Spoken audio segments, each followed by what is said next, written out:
네, 84강 2부 방송으로 진행하도록 하겠습니다.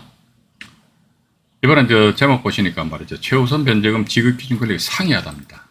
이게 뭐냐 그러니까 제가 또 이제 조건을 달았습니다.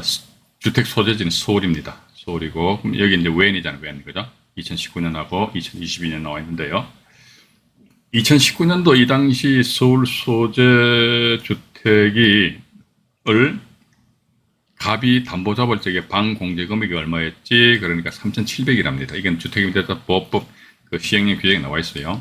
근데 그럼 2022년도에 병이라는 사람이 이 주택을 담보로 잡을 적에 방 공제 금액이 얼마지? 5천만 원이랍니다. 이게 방 공제 금액이 조금 차이가 나죠. 왜냐면은 이 법이 개정되면서 나름대로 보증 금액이 조금씩 올라간다는 것이지요. 그죠? 그래서 이제 갑 입장에선 봐가지고요. 이 당시 자기는 2022년도 법이 개정될지 안 될지도 모르잖아요. 그러니까 현실에 충실하는 거란 말이죠. 이러다 보니까, 야, 내가 이 집을 담보 잡을 적에 웬 서울이지? 얼마 보증금 1억에 1천만 원이야? 3,700이니까, 야, 방이 몇 칸이야? 세 칸이야? 그러면, 에이, 세게 나면 방 세 칸 확 공제하는 그런 경우도 있고요. 아니면, 아이고, 한 칸 봐주지 해가지고 3,700에서 방 두 칸을 공제한 금액, 방 공제 금액이 최우선 변제 금액이다. 왜냐면 이렇듯이 나중에 갑이 저당권 설정한 그 이후에 어리라는 사람이 전입신고 할 수도 있는 거 아닙니까? 또 정도 전입신고 했잖아요. 자, 그런데 보니까, 보니까, 갑이 저당권 설정 이후에 어리 전입신고했다. 보증금 얼마에 1억이다. 그럼 얼마입니까? 1억 1천만 원 이하 3,700이니까, 뭐다, 이게? 3,700에 대한 최우선 면제권을 가집니다. 누구보다도. 이 사람이다, 이 사람들. 잘 들으세요. 말이죠. 갑한테, 당신 말이지, 저당권 잡을 적에 방 공제금이 얼마야? 3,700이야. 그래, 내가 당신보다 먼저 3,700 가져가는 거예요, 근데. 그래서 어리 또 병을 찍 째려봐요. 째려보니까, 이 사람이 담보 잡을 적에 방 공제금이 5천만 원이거든요? 근데 말이죠. 갑한테 어떻게 3,700 이렇게 최우선 면제 방 공제금 주장하는데, 이제 이번엔 말이죠. 병한테 5천 주장하는데 보니까, 이거 3,700 받아버렸네? 먼저 받았잖아요, 그죠? 그러니까, 5천만 원 최우선 면제 방 공제 금액인데 여기서 3,700을 먼저 자기가 받아갔으니까 그럼 얼마입니까? 1,300만 원. 1,300만 원에 대해서 난 니보다 먼저 받아갈까요? 그러면 병 입장에서 뭐라고 이야기할 건덕지가 없습니다. 왜냐면 이 사람은 어쨌든 자기가 2022년도에 이 집을 담보로 잡을 이 당시에 보면 보증금이 1억 5천만 원 이하 같은 게 5천만 원 최우선 면제라면 따라서 정도 보니까 맨 꼴찌로 전입신고 했잖아요. 그죠? 그럼에도 불구하고 자기 전세 금액이 1억 5천만 원이다. 그럼, 그래, 알았어. 이 사람 5천만 원에 대한 최우선 면제. 이러다 보니까 이제 밑에다 말이죠. 예상 배당표 이렇게 제가 표시를 해놨습니다. 예상 배당표 해가지고요. 잠깐만요. 네. 임차, 이것도 다 전체 지우고 말이죠. 이것도 쉬워요. 정말로 쉽다니까.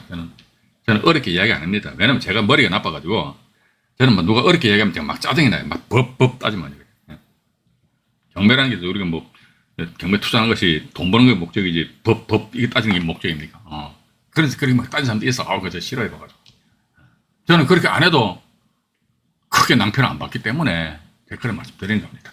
그래서 예상 배당표 하니까 갑한테 방 공제 3,700이지? 그래, 이거 받아가는 거예요. 그죠? 그 다음에 갑 가져가는 거예요. 이게 뭡니까? 여기 이 1번이 이 최우선 면제잖아요. 그죠? 근데 갑은 뭐다? 저게 이제 저당권 물건이니까 우선 면제야. 그럼 이래서 1달러 끝났어. 끝났으니까 밑에다가 선을 쭉 꺼놨잖아요. 일단 1막이 끝났어. 연극. 그 다음에 또 딱 병저당권 딱 어리 쳐다보니까 봐가지고 5천만 원이네. 그러면 뭐다? 조금 전에 말씀드렸죠. 뭐다? 갑한테 3,700만 원만 주장하는데 병한테는 5천만 원까지 최대 주장할 수 있는데, 그런데 이미 니네 이 사람아 3,700 받았잖아. 받았으니까 1,300만 원만 가져가 이 사람아. 그죠?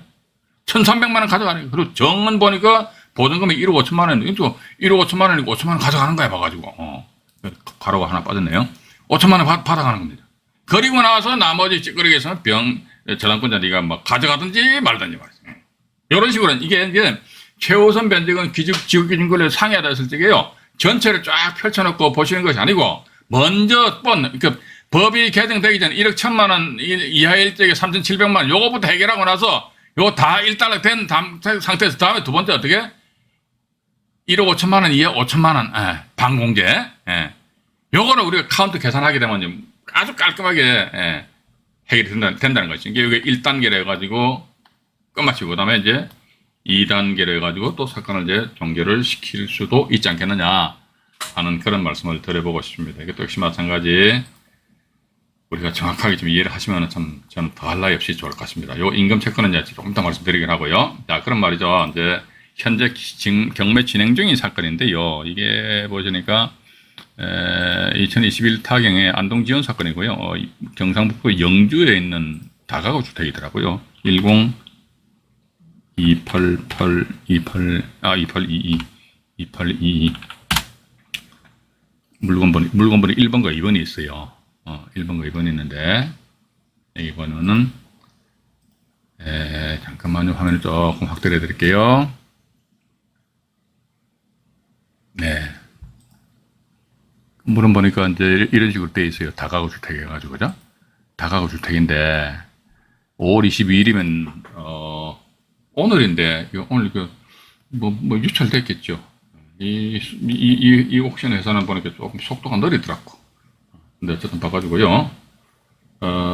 영주시 나와 있고, 다가구 원룸 나와 있잖아요. 그죠? 다가구 원룸 나와 있는데, 그래서 밑으로 쭉 내려가 볼게요. 4층 총 4개층인데, 보니까 임차인들이 뭐 그렇게 많지는 않네, 그죠? 임차인들이 보니까 총 8명이죠. 8명이 이제 임차인이 돼 있는데 여기에서 이제 우리가 뭐 최우선 면제니까 왜요? 제가 맨날 막 그러잖아요, 그죠? 왜는 뭐냐? 이게 웬이잖아요. 2021년 3월 5일자 건전한권 이 건전한권 이게 웬이라고 그죠? 그러면 2021년 3월 5일자 경상북도 영주하면 기타 지역입니다. 이때는요, 얼마? 이 사람들은요, 내가 이때 담보 저당권 잡는데, 내 뒤에라도 방 공제금액 얼마, 5천만 원이야, 1,700만 원이에요. 이 1,700만 원은 나보다 먼저 받아가더라도 나는 아무리 이해가 없어. 당연히 이 일을 할 수가 없죠. 지는 우선 면제권이고, 임차인들은 최우선 면제권이잖아요. 그죠? 그래서 이제 이 건 같은 경우 5천만 원 이하 1,700인데 여기 요 저당권자가 이렇듯이 이제 임의경매 신청을 한 것 같습니다. 뒤에 뭐 가압류 있잖아요. 가압류 이건 어떻게 되나요? 압류 어떻게 되나요? 물론 압류도 보면요. 이게 세금 같은 경우는 이제 뭐 당해세, 뭐 일반 조세 이렇게 이제 나누어질 수도 있는 것 같아요. 근데 이것도 사실은 어떻게 보면요. 이게 이런 경우는 이게 그 매각 물건 명세서상에 이건 이제 법원 경우에 현실을 제가 말씀드리는 겁니다.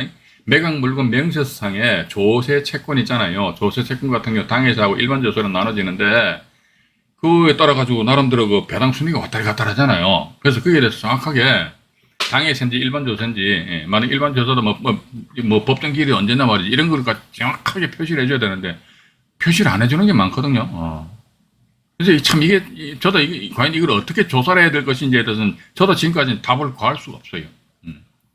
우리가 입찰하기 전에 뭐 세무서라든지 구청 이런 데 가가지고 물어봤을 때 과연 그 사람들 아이고 어서 오세요 해가지고 막 그냥 조세 정보를 말이죠. 확 이제 우리한테 가르쳐주면 얼마나 좋겠습니까? 많은 개인정보 뭐 어쩌고저쩌고 하면서 입도 뻥끗 안 하거든요. 그죠?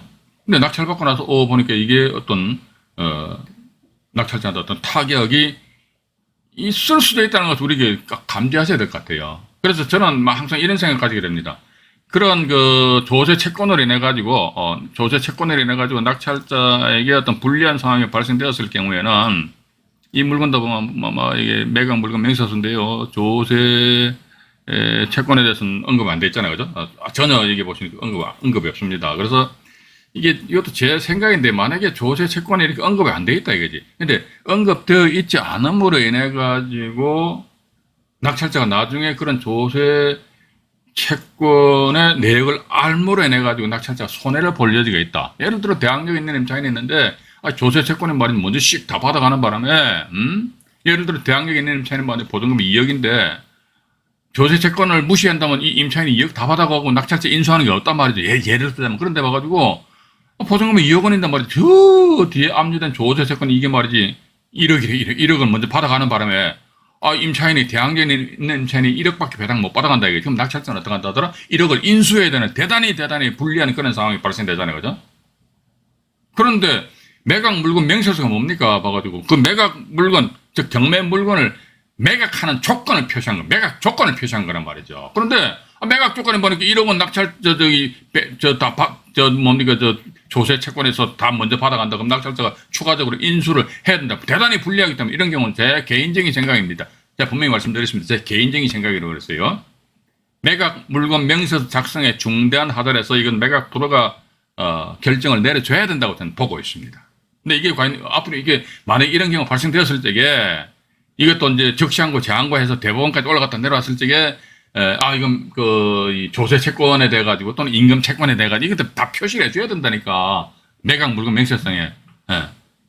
조세 채권, 임금 채권을 인해 가지고 이 매각 물건 명세성에 표시를 안 됨으로 인해서 낙찰자가 불리한 손해를 봤다 하더라도 이랬을 때는 매각 프로가 결정을 내려야 된다라는 것이 대법원 판단이면 참 우리 마음 놓고 좀 더 이제 입찰 참여할 수 있는데 지금 현재는 아마 그와 관련된 그런 대법원 결정은 없는 걸로 알고 있습니다. 그래서 우리 투자자 입장에서는요, 각자 이제 이러한 사실이 있다는 것을 인지를 하신 상태에서, 이건 같은 경우 말이죠.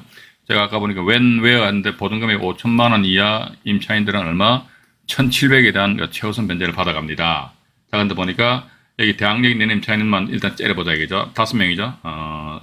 대항력 없는 임차인까지 언제 다 챙깁니까?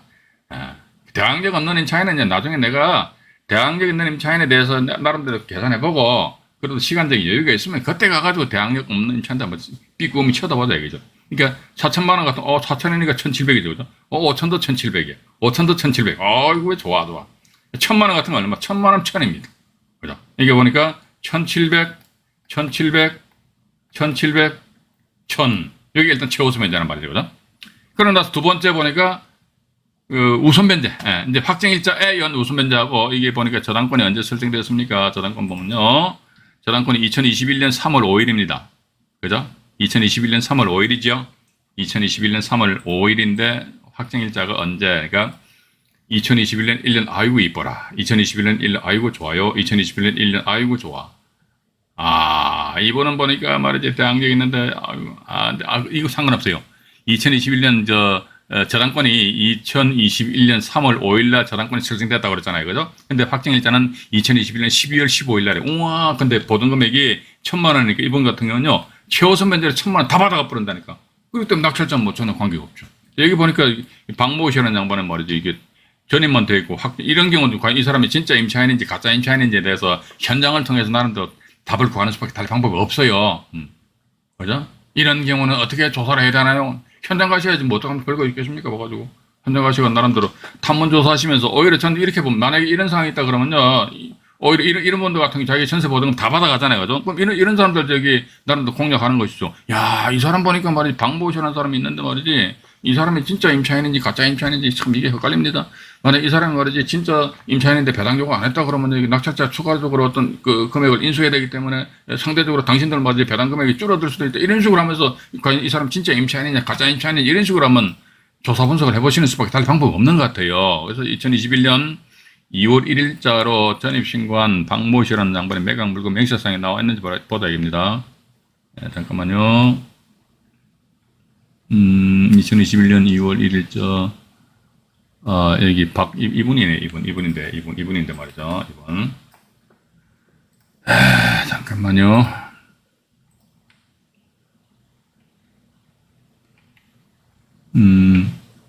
이분은 보니까 이게 애매해 봐가지고 이게 진짜 임차인이라 그러면요 배당 요구는 안 했잖아요. 그죠? 배당 요구는 안 해버렸다고. 여기도 보니까 이분들은 배당 요구를 안 한 것 같네요. 그죠? 그러니까 이런 관계에 대해 가지고 이제 우리가 이제 입찰하시기 전에 나름대로 면밀하게 조사 분석을 한번 해보셔야 되지 않을까 하는 그런 생각을 가지게 됩니다. 어쨌든 봐가지고요. 지금 제가 여기서 이제 여러분들한테 이 사건 정보지를 보여드리는 내용은 이유는 뭐냐면은 임차인들의 과연 최우선 변제 금액이 얼마냐, 요걸 이제 카운트하기 위한 것이다. 일단 그렇게 좀 이해를 하시고요. 여기 보시면 이제 나머지는 이제 전부 확정일자가 이분들 같은 경우 전부 다 저당권보다 빠르기 때문에, 그죠? 빠르다. 저당권보다 빠르다 그러면 굳이, 제 생각인데 굳이 말이죠. 최우선 변제 1,700 이렇게 쪼갤 필요도 없이 확정일자 순서로 보니까 이 사람이 1등이고, 이 사람이 2등, 이 사람, 잠깐만요. 2021년 1월 11일이니까 이분이 1등이네, 그죠? 그 다음에 1월 15일이 이분이 2등이고 1월 27일 이분이 3등이잖아요. 3등, 그죠? 3등인데 뭐가지고 그럼 어떡한다 하더라면 1등에서 5천 가져가는 거예요. 그러니까 배당금이 넉넉하니까 2등에서 5천 가져가고 3등에서 4천만 원. 그럼 일단 이 대항력 있는 임차인인데 이 사람들은 자기네들 보증금 전액 다 배당 받아가는구나. 그럼 이 사람들을 찾아가지고 우리가요. 이런 임차인들이 많은 주택인데 임차인들을 나름대로 통해서 탐문 조사를 해보셔야 될 거 아닙니까? 그죠? 탐문 조사를 하시는데 아무나 부탁하고 이야기하면 안 되지. 내가 얼마에 입찰 했을 경우에 최우선 면제, 우선 면제, 이렇게 하니까 얘가 지 보증금 다 받아가는구나. 그럼 난 이 사람을 물고 늘어져야겠구나. 그죠? 암만 해도 거기 살고 있는 사람은 그 집의 어떤 내막을 알 거 아닙니까? 심지어 뭐 어떻게 보면 뭐 유치권 신고도 하고 그런 게 있거든요. 그러니까 우리가 내부의 조력자들의 도움이 없이는 그걸 어떻게 알 수 있습니까? 알 방법이 있다 없다 없어요. 우리는 뭐 제3자 입장에서 그거 어떻게 합니까? 그죠? 그렇기 때문에 최우선 면제, 우선 면제에서 배당 금액을 보증금이죠. 배당 금액에서 다 받아간다 하더라. 그럼 그 사람을 타깃으로 해가지고 나름대로 접근을 하시는 것이 어떻게 하는가 하는 제 개인적인 생각을 가지게 됩니다. 또 물건 보니까 2번도 물건 번호 2번도 있더라고요. 물건 번호 2번 해가지고요. 2번 해가지고 또 보니까 여기 보는 게 또 마찬가지인데 이것도 오늘 5월 22일이죠. 이게 늦죠. 5월 22일인데 아니 또 결과 아마 유찰됐겠죠. 유찰이죠. 밑으로 내려오다 보니까 역시 마찬가지 임차인들이 있긴 있는데 여기는 보면 임차인들이 5명인데 전부 다 깔끔하죠. 전부 다 대항력이 있네요. 대항력이 있고 여기서 웬 하니까 2021년 3월 날짜 똑같네 그죠? 2021년 3월 5일 웬 하니까 얼마 보증금 5천만 원 이하 1,700인데 2021년 3월 5일인데 2021년 1월 11일, 1월 11일 그다음에 또 누군가요? 1월 13일 2021년 이분 같은 경우는 3월 5일보다 11월 18일이니까 나중이죠. 그죠? 그다음에 박모 씨가 3월 2일이니까 그러면 배당 순위로 따지면요. 김모 씨가 이분 1등. 이분도 같은 공동 1등이네요. 그죠? 예. 왜냐면 전입과 확정일자 같은 날짜잖아요. 그죠? 또 보니까 양모 씨가 2등. 예? 그다음에 박모 씨가 3등. 그죠? 예. 박모 씨가 이제 우선 변제 순위로 따지면은 최우선 면제나 봐가지고 일단 배당 요구를 다 했기 때문에 5천에 1,700이니까 1,700, 1,700, 1,700, 1,700, 1,700 다 받아가요. 다 받아가는데 우선 면제는 1등, 2등, 3등인데 저당권이 4등. 그죠? 저당권이 4등이고 보고 또 여기 보시게 되면요. 이 복잡한 거라 봐가지고 가압류가 4월 30날 또 가압류가 10월 20날 돼 있잖아요. 그죠? 이렇게 하게 되면 김모 씨분 같은 경우는 11월 18일 날 확정일자 받았기 때문에 이렇게 보시면 됩니다. 여기 보면 가압류, 확정일자 이렇게 되거든요. 이때는 봐도 동등한 순위에 안분 비례 배당을 하고 이런 식으로 배당표를 또 다시 작성해 버려야 된다고. 근데 보니까 어쨌든 이 건 같은 경우는 제가 볼 때는 이 세 분 같은 경우는 세 분하고 이분이죠, 그죠? 자기네들 보증 금액을 아마 뭐 다 배당 받아갈 수 있을 것 같습니다. 그러니까 1억 8천이네, 그죠? 1억 8천 배당 받아가고 또 여기서 이분 같은 경우는 보니까 어쨌든 배당 요구를 했기 때문에 최우선 면제에서 1,700 배당 받아보낸다고. 그러면 1억 8,700만 원의 배당 금액이 주어지고 나머지 이분은 5천만 원에서 1,700 받고 하니까 5천에서 1,700을 받았다 하더라도 나머지 얼마입니까? 3,300이죠. 그죠? 3,300에 대해서는 이런 뒤에 있는 가압류권자들과의 어떤 다툼, 경합을 하다 보면 아마 거의 배당 금액이 상당히 미미하지 않겠느냐. 그러면 투자자 입장에서는 좋아.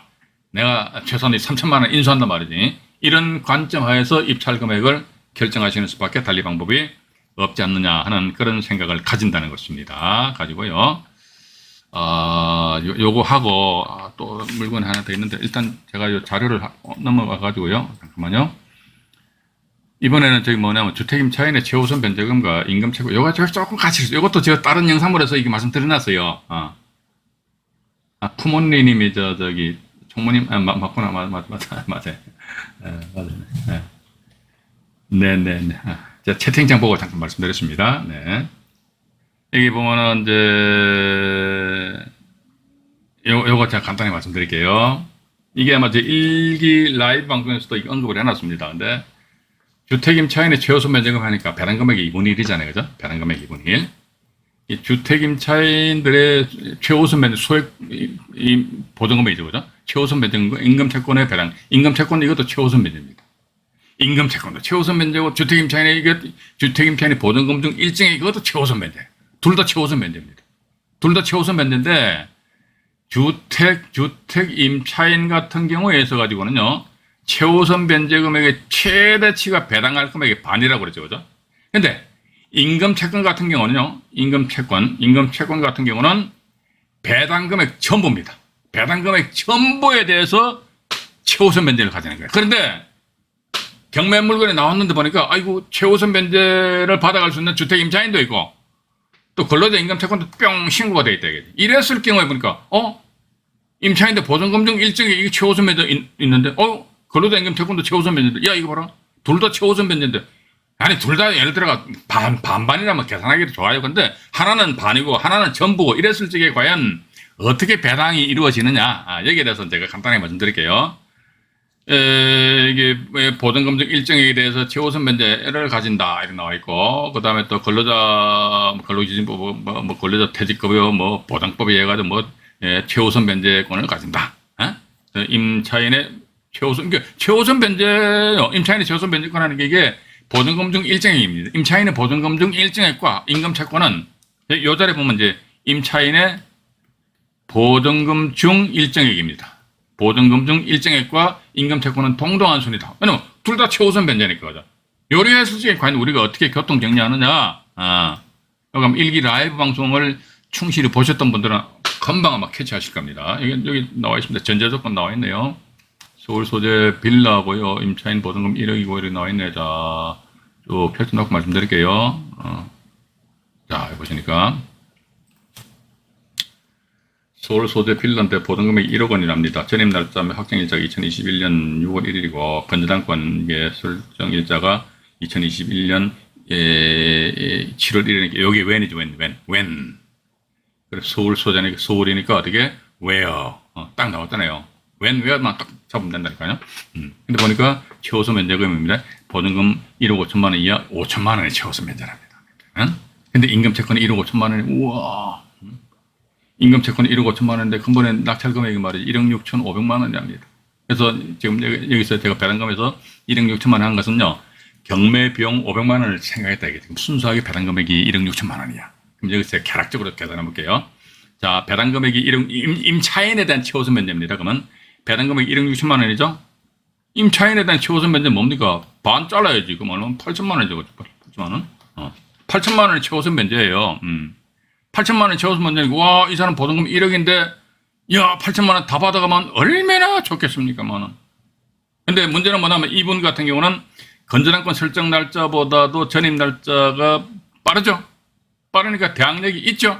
그래서 예를 들자면 보증금 1억에서 8천만 원 받아간다. 어이구, 그럼 나머지, 확정일자도 빠르니까 말이죠. 먼저 확 다 받아갈 수 있겠다. 이렇게 나름대로 희망 섞인 그런 생각을 할 수도 있는 거 아닙니까? 그런데 중요한 것은 뭐냐, 이게 임금 채권은 말이죠. 이게 보니까 근로자 임금 채권은 그 배당금액 전부에 대해서 최우선 면제를 가지고 있고 주택임차인들의 보증금 중 일정액은 최우선 면제는 배당금액의 2분의 1만 가지고 있다. 근데 보니까 요 8천만 원 이것도 보면은 배당금 전부에 포함되잖아요. 2분의 1이니까 이게 요 1억 6천만 원 1분이니까 이것도 배당금의 전부에 포함되는 거 아닙니까? 그죠? 그렇기 때문에 임금 채권자 입장에서 봐가지고 임차인한테 8천만 원 다 주면 기분 나쁘지. 아니, 뭔 소리 하는 거 봐가지고 내가 나는 1억 6천만 원 전부에 대해 최우선 면제를 가지고 있는데 만약에 임차인이 없었다면 나는 말이야 임금 채권 1억 5천만 원이잖아. 그럼 1억 6천만 원에서 1억 5천만 원 배당 받으면 내 다 받아간다 이지. 근데 이거 임차인한테 8천만 원 다 줘버린다면 말이 되냐 말이 안 된다 이게. 만약에 8천만 원 다 줘버린다면 예를 들자면 1억 6천만 원에 8천만 원이니까 8천만 원밖에 배당 못 받았는데 이게 말이 안 된다 이거죠. 그렇기 때문에 이 8천만 원을 가지고 이제 일단 안분 비례 배당을 하는 거예요. 왜냐면 동등한 순위라고 그랬죠. 근로자 임금 채권하고 보전금 중 임차인의 보전금 중 일정이가 좀 더 최우선 면제권이니까 동등한 순위입니다. 따라서 동등한 순위니까 안분 비례 배당하는 거예요. 그래서 이제 여기에 8천만 원은 이제 배당금의 2분의 1이잖아요. 이거 잘 들으세요. 8천만 원 곱하기 해가지고 어떻게 한다더라. 여기 임차인의 이 사람의 저 최우선 면제금이 얼마입니까? 5천만 원이죠. 그죠? 분모 들어가요. 또 이 임금 채권이 얼마입니까? 1억 5천만 원이죠. 이렇게 들어가잖아요. 이게 왜 들어가냐? 이까지 고민하시면 머리 아파요. 안 돼. 이건 이해가 안 가신 분들은 가만히 생각해 하셔가지고 잘 생각해 보시기 바랍니다. 분의 최우선 면제금 얼마? 5천. 분의 1억 5천. 이렇게 계산하는 거예요. 근데 우리는 근로자 임금 채권은 어쨌든 뭐 이래나 저래나 얘네들 죽어. 낙찰자 관계없어. 문제는 뭐냐면 이 임차인은 말소기준 권리보다 먼저 빨리 전입신고돼 있기 때문에 따라서 이거 근로자 임금 채권 몰라. 좀 따라서 어떻게 한다. 이게 8천만 원 곱하기 어쨌든 분모가 2억이잖아요. 2억분에 5천 하니까 4분의 1이죠. 그죠? 그럼 얼마입니까? 임차인은 2천만 원 최우선 변제 받아갑니다. 예. 그죠? 자, 임차인은 2천만 원에 대한 최우선 변제 받아가고, 그러면 나머지 8천만 원 중에서 2천만 원을 받아가니까 그 근로자 임금 채권은 얼마다? 임금 채권 여기서 나머지 6천만 원 받아간단 말이에요. 이로써 이제 8천만 원 다 이제 만족시켜줘. 그죠? 이거는 초등학교 산수입니다. 예. 이 상태에서 보니까 이제 나머지 이제 8천만 원 남아있지, 8천만 원. 이 8천만 원 뭐다? 이 사람 뭐다, 이게? 나는 배당금 전부에 대해서 내가 최우선 변제권을 가지고 있단 말이에요. 근데 나는 여기서 이미 6천만 원 받았단 말이죠. 그죠? 6천만 원 받은데 나의 임금 채권이 얼마다? 1억 5천만 원이다, 이거죠. 1억 5천만 원이니까 여기 근로자 임금 채권 봐가지고 여기 플러스 와가지고 또 8천만 원 나머지 다 받아가지고 임차인은 얼마? 2천만 원 배당받고 땡 끝나버리고 근로자 임금 채권 얼마 봐가지고 얼마입니까? 1억 4천만 원인가요? 1억 4천만 원. 그러니까 둘 다 합치니까 이제 1억 6천만 원 나온다, 이거죠. 그죠? 이것도 계산 산식이 나와요. 네, 산식 나오니까 다음 페이지도 나옵니다. 예, 산식 나오니까 잠깐만요. 배당 예시 나와 있잖아요. 전체 다 펼쳐놓고 말씀드릴게요. 펼쳐놓고 말씀드리겠습니다. 자, 임차인의 최우선 변제가 조금 전에 설명드린 대로 배당금 1억 6천만 원의 2분의 1인 8천만 원을 임차인의 최우선 변제금 5천만 원, 5천만 원과 임금 채권 1억 5천만 원이자 안분 비례 배당한다고 그랬죠. 왜냐? 최우선 변제하니까 둘 다 순위가 똑같아요. 똑같으니까 각자 자기네들이 받을 금액이 안분 비례 배당하는 거야. 그죠? 그래서 이러다 보니까 안분 비례 배당한다 해서 임차인의 보증금 중 일정액과 임금 채권은 또 나와 있잖아요. 동등한 순위이기 때문이다.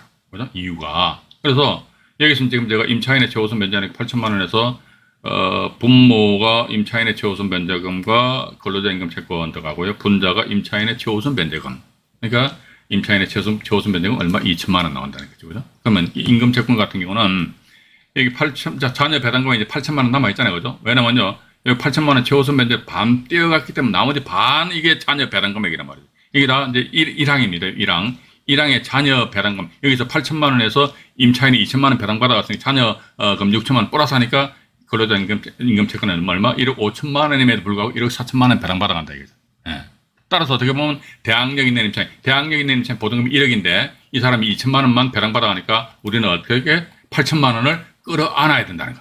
따라서 어떻게 이 물건 낙찰가 1억 6천5백만 원인데 여기다가 인수금 8천만 원 하니까 2억 4천5백만 원 된다. 이런 식으로 이제 우리가 이게 근로자 임금 채권하고 이게 충돌되는 경우 잘 없어요. 잘 없는데 이게 간혹가다 이런 경우가 있을 수 있거든요. 또 나아가서 근데 근로자 임금 채권하고 최우선 변제 이게 이제 같이 충돌하는데 그 임차인이 대항력 없는 임차인이야. 그럼 이렇게 복잡하게 나아갈 필요도 없어요. 대항력이 없다 그러면 낙찰자 관계 없으니까 신경 쓰지 말자겠죠. 근데 보니까 아이고 최우선 변제금의 근로자 임금 채권인데 아이고야 보니까 그 임차인도 보니까 대항력이 있네. 어머야 어떡하지? 그때는 뭐 조금 뭐 복잡한 것도 아닙니다. 뒷된 내용은 뭐다 봐가지고 임차인이 보증금 중 일정의 그 최우선 변제 금액과 근로자 임금 채권 같은 경우는 둘 다 최우선 변제권을 가지기 때문에 동등한 순위야. 동등한 순위인데 동등한 순위니까 무조건 n분지를 하는 거 아니잖아요. 그죠? 파이가 이렇게 나와 있다 근데 야 동등한 순위인데 있잖아. 나는 예를 들어가지고 뭐 저기 이만큼 지분 이만큼 가졌던 그 뭐 많이 가지고 자기 채권 많이 가지고 있는 사람은 이게 많이 가져가야 될 거 아닙니까? 그죠? 자기 채권이 적은 사람은 적게 가져가는 거야. 이게 안분 비례 배당 그죠? 예. 비례 배당을 해서 사건을 종결시켜야 되지 않겠느냐 하는 그런 말씀을 드려보고 싶습니다. 뭐 오늘 여기까지 방송 원고 끝나버렸네요. 네, 일단 그렇게 하기로 하고요. 아마 또 다음 시간에는요, 또 자료가 제가 좀 자료를 정리해가지고 다음 시간에 또 제가 공지를 좀 띄우도록 하겠습니다. 오늘도 방송 시청하시느라고 대단히 수고하셨고요. 뭐 이게 대체적으로 다들 아시는 내용이실 겁니다. 근데 혹시 보시고 좀 모르신다 그러면요, 영상물을 뭐 몇 번이라도 보시는 수밖에 달리 방법이 없는 것 같아요. 저도 뭐 잠깐 말씀드렸는데 여기서 제가 더 이상 막 쉽게 전달은 정말로 불가능합니다. 불가능하기 때문에 그 점 좀 이해해 주시기 바라겠습니다. 오늘도 방송 시청해 주셔서 대단히 감사합니다. 편안한 밤 되시기 바라겠습니다. 이상 안종현이 말씀드렸습니다. 네, 고맙습니다.